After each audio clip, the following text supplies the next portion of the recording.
આવી રીતે cheese paratha try ના કર્યા હોય તો એકવાર જરૂરથી ટ્રાય કરજો.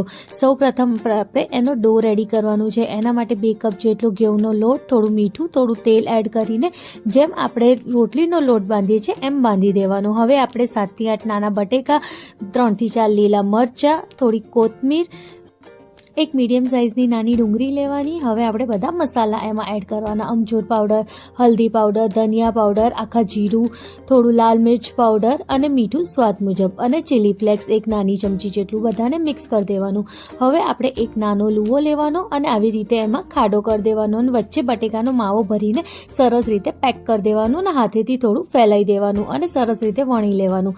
હવે તેલમાં કે ઘીમાં આપણે એને શેકી લેવાનું. શેકાઈ જાય એટલે સરસ રીતે આપણે એની ઉપર બટર લગાવી દેવાનું, જેથી એનો ટેસ્ટ બહુ જ મસ્ત આવે. હવે પીઝા કટરની મદદથી આપણે આવી રીતે કટ કરવાનું અને અંદર ચીઝ પાથરી દેવાની. રેડી છે આલુ ચીઝ